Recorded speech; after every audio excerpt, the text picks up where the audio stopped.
ang kanyang sasakyang patungo sa ospital. Na-recover din sa lugar ng ilang pasyon ng kalibre 45. Ang isa sa motibo tinitingnan, ito pala Ted Jesus ay nag-iimbestiga sa kanyang mga kasama sa BIR na, alam mo na. At ito'y nangyari na naman sa Quezon City. Nung isang araw din at meron pang carjacking. Samantala kabayan, muli mo sumiklab ang tensyon sa pagitan ng China at Vietnam sa pinag-aagawang teritoryo sa South China Sea. Ayon sa Vietnamese government, pinangga at binomba ng water cannon ng mga Chinese vessel ang mga barko ng Vietnamese Coast Guard. Lalapitan po sana ng barko ng Vietnamese Coast Guard ang tinatayong oil rig ng China nang salpukin at bombahin ng water cannon ng mga Chinese na nagbunga po naman sa pagkasugat ng 6 na Vietnamese Coast Guard. Itinigil po naman ng China na illegal o naligal ang pagtayo nila ng oil rig at bahagi ito ng kanilang teritoryo. Yan din ho naman ng Amerika at China sa naging aksyon ito na anilay nagpapalumha na tensyon sa South China Sea. Sa Kenya, 80 kataong patay matapos uminom ng peking alak. Mahigit sa 20 rin ang naisugod sa paggamutan dahilan sa ininom na peking alak. Ang ilan naman po ay nabulag. 10 suspect ang inaresto ng Kenyan authorities na naakuang nagbebenta ng peking alak at inalam kung saan ang galing ang mga ito. Naglunsad din ang crackdown ng mga otoridad laban sa mga nagbebenta ng peking alak. Alas 7:32 na at abangan sa aming muling pagbabalik. Showbiz Chika at Sports Roundup.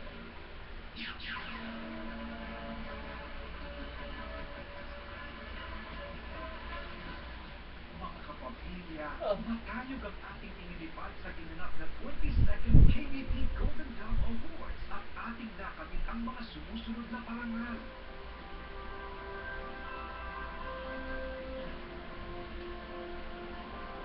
Handog namin sa inyo ang mga parangal na ito dahil kayo po ang aming inspirasyon sa pag-angat at laging panatilihing una sa balita at una sa public service. Red alert ka ba sa anumang kalamidad? Red alert ka ba sa pagdating ng panganib? Dapat laging red alert! Kasama si Atong Araulio at ang geosciences expert Professor Mahang Lagmay. Alamin ang inyong kakayahan para mailigtas ang sarili at ang inyong pamilya. Yung mga tips na sinasabi, lahat ang mga gagawin, mga plano, paraan para maiwasan yung mga hazards associated dito sa pinag-uusapan natin. Makipag-ugnayan sa mga government agencies para malaman natin kung yung mga hazards na ito ay present sa inyong mga lugar at kung paano makakapaghanda sa ganitong klaseng mga hazard. Dahil ligtas ang may alam, Red Alert sa DCFM. Tuwing linggo alas 10 ng umaga. Mga kwento ng bagong buhay. Sa tulong nga ng ating programa, ay nagkaroon ng wheelchair si Ninya. Mga kwento ng pag-asa. Nasa Amerika po siya, nanawagan po si Tinipining Cristina Ronco Cristobal para makita niya yung kanyang father na hinahanap niya po ng matagal na. After the interview, I received an email from the man saying that he was my father. We were very, very sure, without a doubt, that he's my father. Thank you so much for helping me. Mga kwento ng mga biyayang hindi inaasahan. When he was to Japan, I go, Taxi driver nagsolid narinig ko ngayon at pagkakalooban ng multihan loob ng tagapakinig ng aksyon ngayon. William, uwi ako ng ticket papuntang Puerto Princesa. Salamat po ako, sir, sa inyo. Hindi ko dapat akalain na ganun pala yung kapalit. Kung may problema, May solusyon. sa DZMM Action ngayon. Isang Biyernes, alas 11 ng umaga, dito lamang sa DZMM. Ay, mga partner, eh, bagong disipin naman ako nasagad tungkol kay Nako. Nakakainis talaga partner sa ang live source. Totoo ang balitang Ang taray! Pero, kalimutan na natin yung balitang storya tungkol sa Sisigat ka naman tayo sa Chisma! Sa 7pm. Dito lamang sa DZMM. Eto na siya for our Showbiz Chika kabayan, DJ Chacha. Good morning, baby girl. hello, good morning. Kabayan si Mama Ted. Lahat na ang latest happenings sa mundo ng showbiz. Sinampahan ng Bureau of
naman din kay Lupa May sa kanyang doktor dahil sa matagumpay na operasyon ito at natutuwa raw sa ngayon na nakaya niya ang lahat.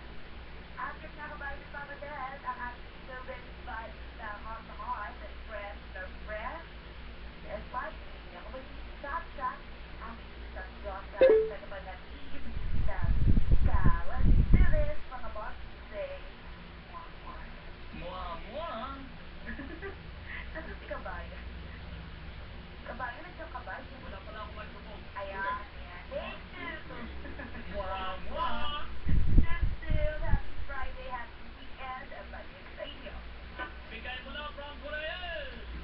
Maraming salamat sa iyo, kabayan at madunte.